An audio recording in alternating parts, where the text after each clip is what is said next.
ಒಂದು ಏನು ಯೋಜನೆಗೆ ರೈತರು ವಿರೋಧ ವ್ಯಕ್ತಪಡಿಸ್ತಾ ಇದ್ದಾರೆ.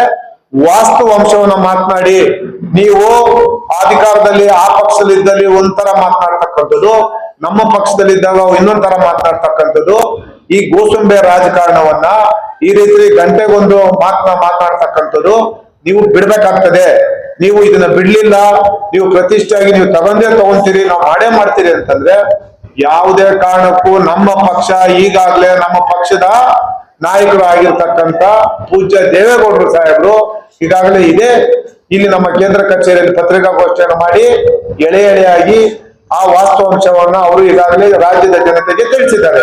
ಅಷ್ಟೇ ಅಲ್ಲ, ನಮ್ಮ ಪಕ್ಷದ ಅಧ್ಯಕ್ಷರು ಕೇಂದ್ರದ ಸಚಿವರು ಆಗಿರ್ತಕ್ಕಂಥ ಕುಮಾರಣ್ಣವರು ಈಗಾಗಲೇ ಅವರು 1 ವರ್ಷ ಆಗಿತ್ತಲ್ಲಿ ರೈತರು ಪ್ರತಿಭಟನೆಗೆ, ಅವರು ನವದೆಹಲಿಯಲ್ಲೇ ಕೂತ್ಕೊಂಡು ಇಲ್ಲಿ ನಮ್ಮ ಪಕ್ಷದ ರಾಜ್ಯ ವಿಭಾಗದ ಅಧ್ಯಕ್ಷರಾಗಿರ್ತಕ್ಕಂಥ ನಿಖಿಲ್ ಕುಮಾರಣ್ಣವರು ಏನು ಹೋರಾಟವನ್ನ ಕೈಗೆತ್ತಿಕೊಂಡಿದ್ದಾರೆ. ಅವರು ಅವತ್ತು ಬಿಡದಿಯಲ್ಲಿ ಏನು ನಾವು ಹೋರಾಟ ಮಾಡಿದಂತ ಸಂದರ್ಭದಲ್ಲಿ ವಿಡಿಯೋ ಕಾನ್ಫರೆನ್ಸ್ ಮುಖಾಂತರ ರಾಜ್ಯದ ಜನತೆಗೆ ಅವ್ರು ಏನ್ ಸಂದೇಶ ಕೊಡ್ಬೇಕು, ಅಲ್ಲಿನ ರೈತರಿಗೆ ನಾವೇನ್ ಸಂದೇಶ ಕೊಡ್ಬೇಕು, ನಿಮ್ಮ ಜೊತೆ ಸದಾಕಾಲ ನಾನು ಉಳಿತೇನೆ, ಇಲ್ಲಿ ವಾಸ್ತವಾಂಶ ಏನಿದೆ ಅದನ್ನ ಜನರಿಗೆ ತಿಳಿಸ್ತಾ ಇದೀವಿ, ನಿಮ್ಮ ಪರವಾಗಿ ನಾವು ಇರ್ತೀವಿ ಅಂತ ಈಗಾಗಲೇ ನಮ್ಮ ಪಕ್ಷದ ಸಂಪೂರ್ಣವಾಗಿ ಆ ಒಂದು ಯೋಜನೆಗೆ ವಿರೋಧ ವ್ಯಕ್ತಪಡಿಸಿ ರೈತರ ಪರವಾಗಿ ನಾವು ಹೋರಾಟಕ್ಕೆ ನಿಂತಿದ್ದೇವೆ.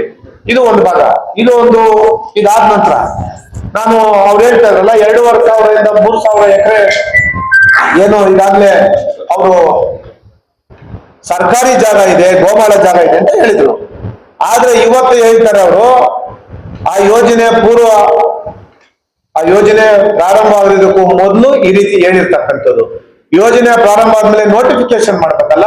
ಈಗ ಏನ್ ಹೇಳ್ತಾ ಇದ್ದಾರೆ ನೋಡಿ, ಅಲ್ಲಿದೆ ಉಪನಗರಕ್ಕೆ ಸ್ವಾಧೀನಪಡಿಸಿರುವ ಭೂಮಿ 7,481 ಎಕರೆ. ಅದರಲ್ಲಿ ಉಪನಗರ ಯೋಜನೆಯ ಮೊತ್ತ 18,133 ಕೋಟಿ ರೂಪಾಯಿ. ಬಜೆಟ್ ಅಲ್ಲಿ ಯಾವುದೇ ಹಣವನ್ನ ಮೀಸಲಿಡ್ಲಿಲ್ಲ. ಯಾವನ ಖಾಸಗಿಯವನು ಕೊಡ್ತೀನಿ ಅಂತ ಹೇಳ್ತಾರೆ. ಅವ್ನು ಯಾರು, ಅವ್ನು ಯಾವ ಕಂಪನಿ ಏನು ಅಂತೇಳಿ ಯಾರಿಗೂ ಸಹ ಗೊತ್ತಿಲ್ಲ.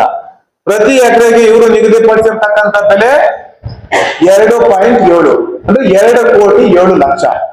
ಅದೇ ನೀವು ಮುಖ್ಯ ರಸ್ತೆಗೆ ಹೈವೇಗೆ ಇರ್ತಕ್ಕಂಥ ಜಾಗವನ್ನ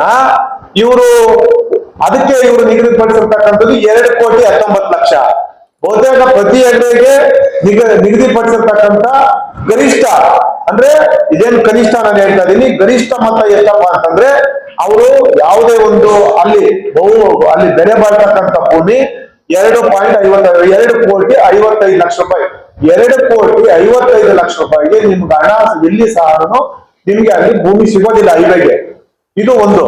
ಇದ್ರಿಗೆ ಪೂರಕವಾಗಿ ನಾನು ಹೇಳ್ತೀನಿ, ಇದರಲ್ಲಿ ಈಗಾಗಲೇ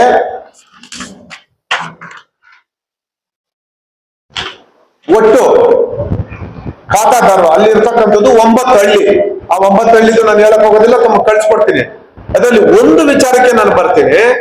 ಇದೇನು ನಮ್ಮ ಬೈರ್ಮಂಗಲದಲ್ಲಿ 1,131 ಅಲ್ಲಿ ಇರ್ತಕ್ಕಂಥದ್ದು 700 ಇಲ್ಲಿ ಸರ್ ಅದು ಅದೆಲ್ಲ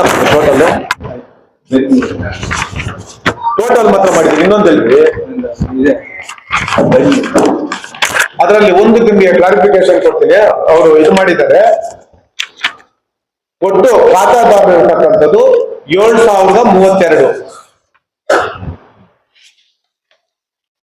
ಅದನ್ನೇ ಕೊಟ್ಟಿದ್ದಲ್ಲ ಸರ್, ಅದನ್ನೇ ಮಿಸ್ ಮಾಡಿದ್ದಾರೆ ಸರ್. ಇದನ್ನ ಕೊಡ್ತೀನಿ, ಡೀಟೇಲ್ ಕೊಡ್ತೀನಿ. ಅದನ್ನ ಮಾಡಿಸಿದೆ, ಅವ್ರು ಮಿಸ್ಟೇಕ್ ಮಾಡಿ ಅಲ್ಲೇ ತಂದು ಅಲ್ಲೇ ಇಟ್ಟಿದ್ದಾರೆ. ಅದು ಕೊಡ್ತೀನಿ ಸರ್. ಇದರಲ್ಲಿ ನಿಮ್ಗೆ ಅದು ಮಾಹಿತಿ ಕೊಡ್ತೀನಿ ಸಂಪೂರ್ಣವಾಗಿ. ಇದರಲ್ಲಿ ಎಷ್ಟು ಲೋಪಗಳಿದೆ ಅಂತ ಹೇಳಿ ನಿಜಕ್ಕೂ ಸಹ ಬಹಳ ಲೋಪಗಳಿದೆ. ಯಾಕೆಂತಂದ್ರೆ ಖಾತಾದಾರ ಇರ್ತಕ್ಕಂಥದ್ದು 7,032.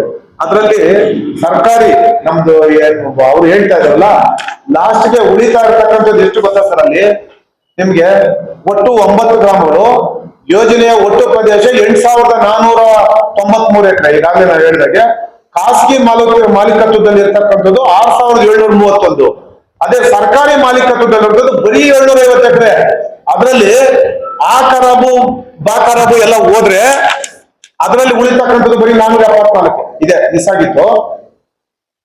ಟೋಟಲ್ ಆಗಿ ನಿಮ್ಗೆ ಸರ್ಕಾರಿ ಜಾಗ ಇರ್ತಕ್ಕಂಥದ್ದು ನಿಮ್ಗೆ ಅಂದ್ರೆ ಸರ್ಕಾರಿ ಮಾಲೀಕತ್ವದಲ್ಲಿ ಇರ್ತಕ್ಕಂಥದ್ದು ಸರ್ಕಾರಿ ಜಾಗ ನಿಮ್ಗೆ 750 ಎಕರೆ. ಅದರಲ್ಲಿ ನಿಮ್ಗೆ ಆ ಖರಾಬು ಮತ್ತೆ ಬಾ ಖರಾಬು ಹೋದ್ರೆ ನಿಮ್ಗೆ ಉಳಿತಕ್ಕಂಥದ್ದು ಬರೀ 474 ಎಕರೆ. ನೀವು ಈ ಯೋಜನೆಗೆ ನೀವು ಅಕ್ವೈರ್ ಮಾಡ್ತಾ ಇರೋದು ಒಟ್ಟು 8493. ನೀವು ಮುಂಚೆ ಇಟ್ಟ ಇದ್ದು 2,500 ಇಂದ 3,000 ಎಕರೆ ಸರ್ಕಾರಿ ಆಸ್ತಿ ಇದೆ ಅಂತ ಹೇಳ್ಬಿಟ್ಟು. ಆದ್ರೆ ಇವತ್ತು ನಿಮ್ಗೆ ಉಳಿತಾ ಇರ್ತಕ್ಕಂಥದ್ದು ಬರೀ 474 ಎಕರೆ. ಇನ್ನು ಮಿಕ್ಕಿದ್ದು ಸಂಪೂರ್ಣವಾಗಿ ನೀರಾವರಿ ಜಾಗ.